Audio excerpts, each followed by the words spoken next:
Shalom, chers et frères et sœurs, internautes et tout le peuple de Dieu qui nous suit à travers le web.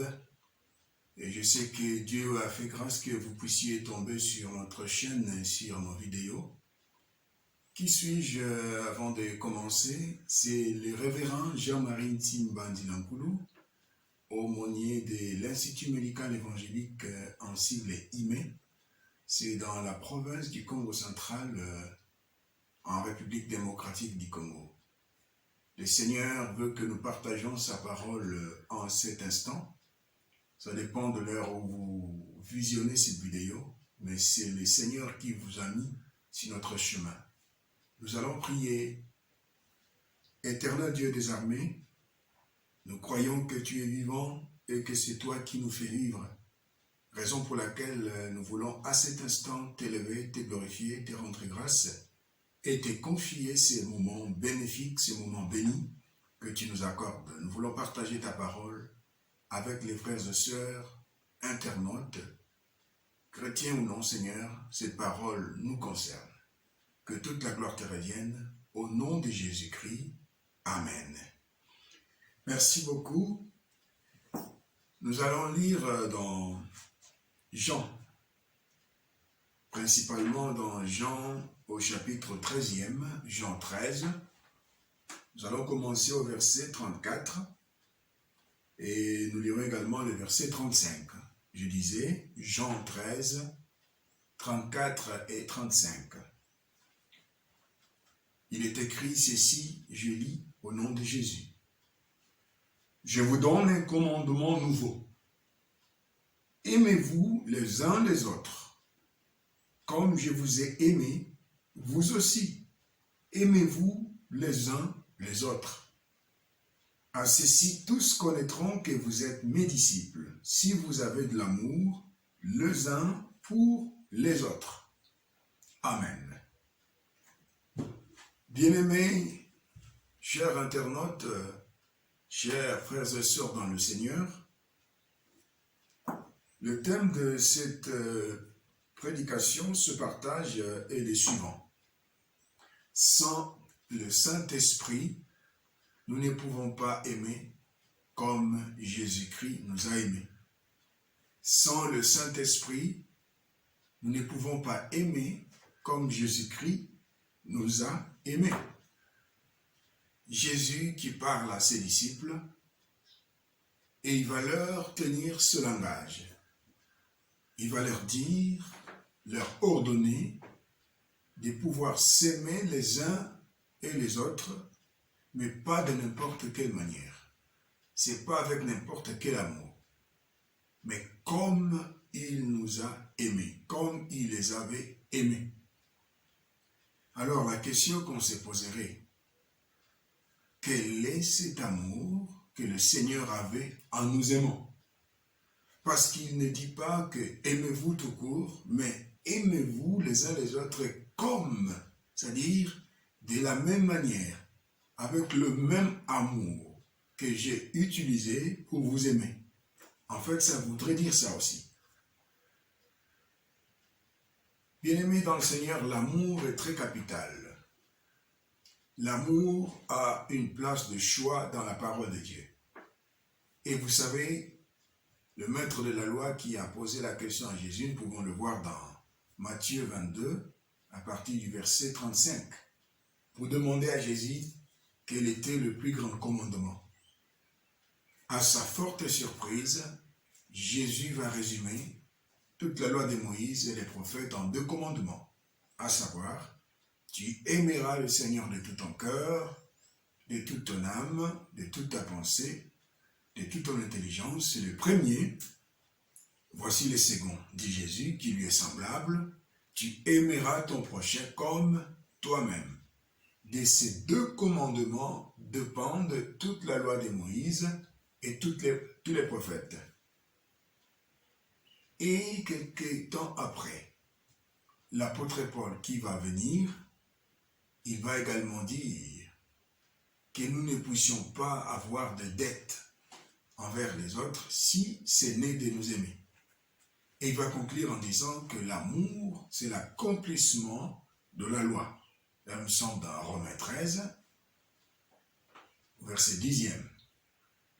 Et toujours avec l'apôtre Paul, nous allons encore découvrir qu'il y a 3 choses qui demeurent. La foi, l'espérance et l'amour.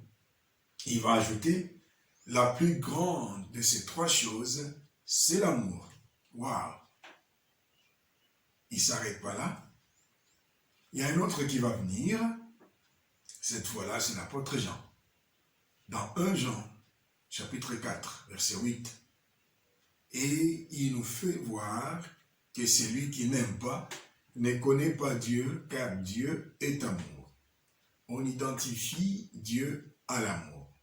Donc Dieu est amour, l'amour c'est Dieu. Donc nous réalisons que l'amour est très capital. Mais revenons à notre thème. Sans le Saint-Esprit, nous ne pouvons pas aimer comme Jésus nous a aimés. Quand Jésus demande à ses disciples, aujourd'hui à vous et moi, de nous aimer comme il nous a aimés, ça veut dire nous devons savoir comment il nous a aimés. Avec quel amour il nous a aimés, en d'autres termes. Parce que, quelque temps après, pour être précis, après la résurrection, là nous sommes en Jean 21, à partir du verset 15, voici ce que nous disent les Écritures. Après qu'ils eurent mangé, Jésus dit à Simon-Pierre, « Simon, fils de Jonas, m'aimes-tu, puisque ne m'aime ceci ?»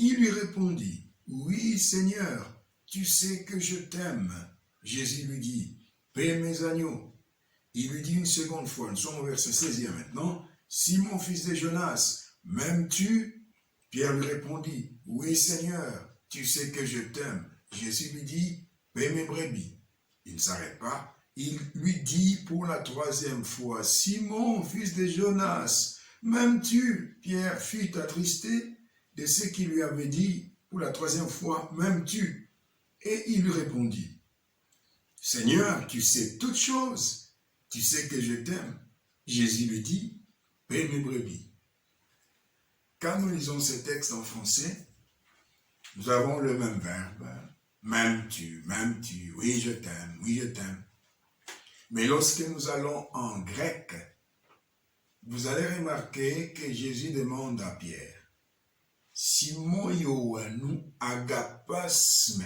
Agapasme. Donc Jésus utilise le verbe agapao. D'où le mot agapé, l'amour véritable, l'amour de Dieu, l'amour inconditionnel. Mais Pierre qui répond en disant, Nai courie, philosé. Pierre répond avec le verbe philéo, de l'amour filial. Voilà pourquoi Jésus a continué la question. La 2e fois, Jésus continue avec agapasme. Et Pierre qui continue, philosé.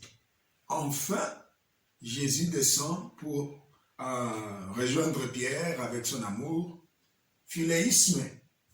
Mais voilà pourquoi Pierre va s'attrister. Mais je te le disais déjà, que je t'aime de cet amour-là. Donc nous voyons que il y a le verbe agapao, d'où l'amour agapé. C'est le véritable amour. Ainsi, quand nous lisons Jean 3, verset 16, la Bible dit « Car Dieu a tant aimé le monde ». Quand vous voyez ça en grec, c'est avec le verbe agapao. Même dans Jean 13, 34 et 35, quand vous lisez ça en grec, c'est le verbe agapao. Donc, c'est avec l'amour agapé que Jésus a aimé les disciples. C'est avec cet amour-là que Dieu a tant aimé le monde. C'est-à-dire Dieu, permettez-moi, avait agapao le monde. Dieu n'avait pas philéo le monde, mais Dieu avait agapao le monde. Permettez-moi de forger ces vocabulaires. C'est-à-dire Dieu a aimé le monde avec l'amour agapé. L'amour sans conditionnel. L'amour inconditionnel, j'avais dit, l'amour sans condition. L'amour vrai, l'amour sans frontières. Cet amour-là, c'est le vrai. C'est avec ça que nous pouvons nous aimer. Mais nous disons, il est impossible de nous aimer comme Jésus nous a aimés sans le Saint-Esprit. Ça veut dire que le Saint-Esprit est incontournable. Nous avons vu dans Jean 21, Pierre dit ouvertement, non, je ne t'aime pas de l'amour agapé, je t'aime de l'amour filial. Pourquoi? Et parce qu'il n'avait pas encore le Saint-Esprit. Cela se justifie donc. Parce que quand nous lisons dans Romains, allons-y dans Romains 5,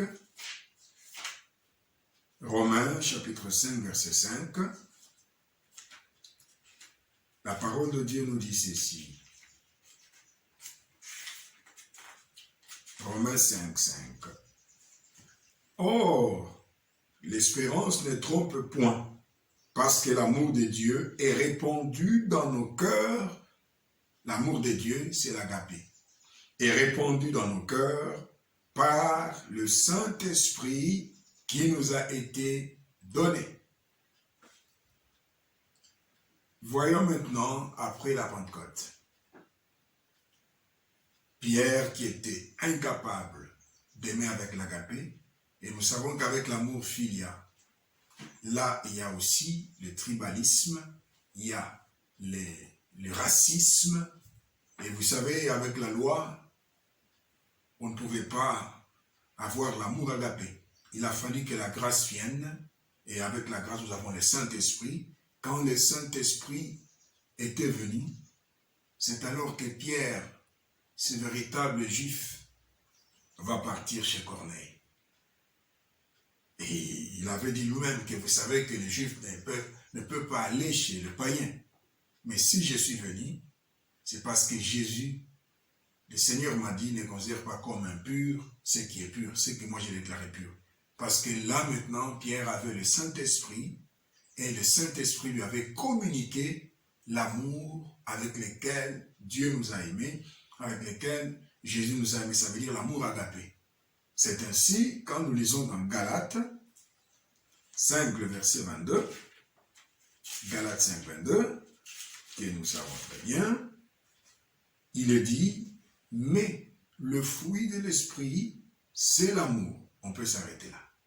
L'amour. Ça veut dire, lorsqu'on n'a pas le Saint-Esprit, on ne peut pas aimer comme Jésus nous a aimés.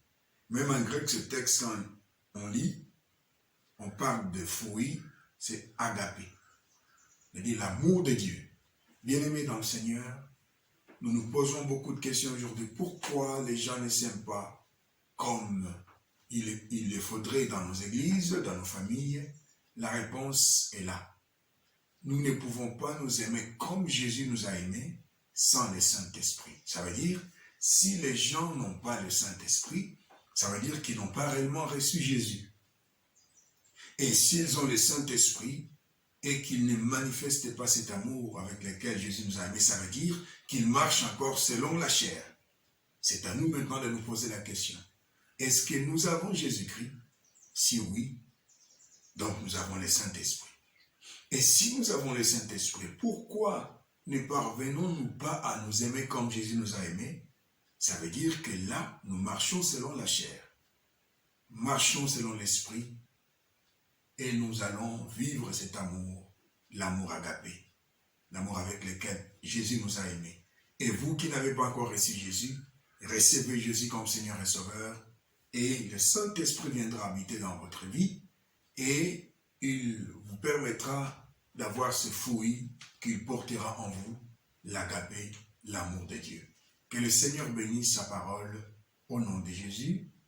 Amen. Prions. Seigneur, merci pour cette parole que tu as mise en nous. Bénis-la, Seigneur. Bénis tous ceux qui vont écouter cette parole, tous ceux qui l'écoutent maintenant, tous ceux à qui on apportera cette parole. Laisse qu'elle produise des fruits pour ta gloire. Au nom de Jésus. Amen. Que le Seigneur vous bénisse.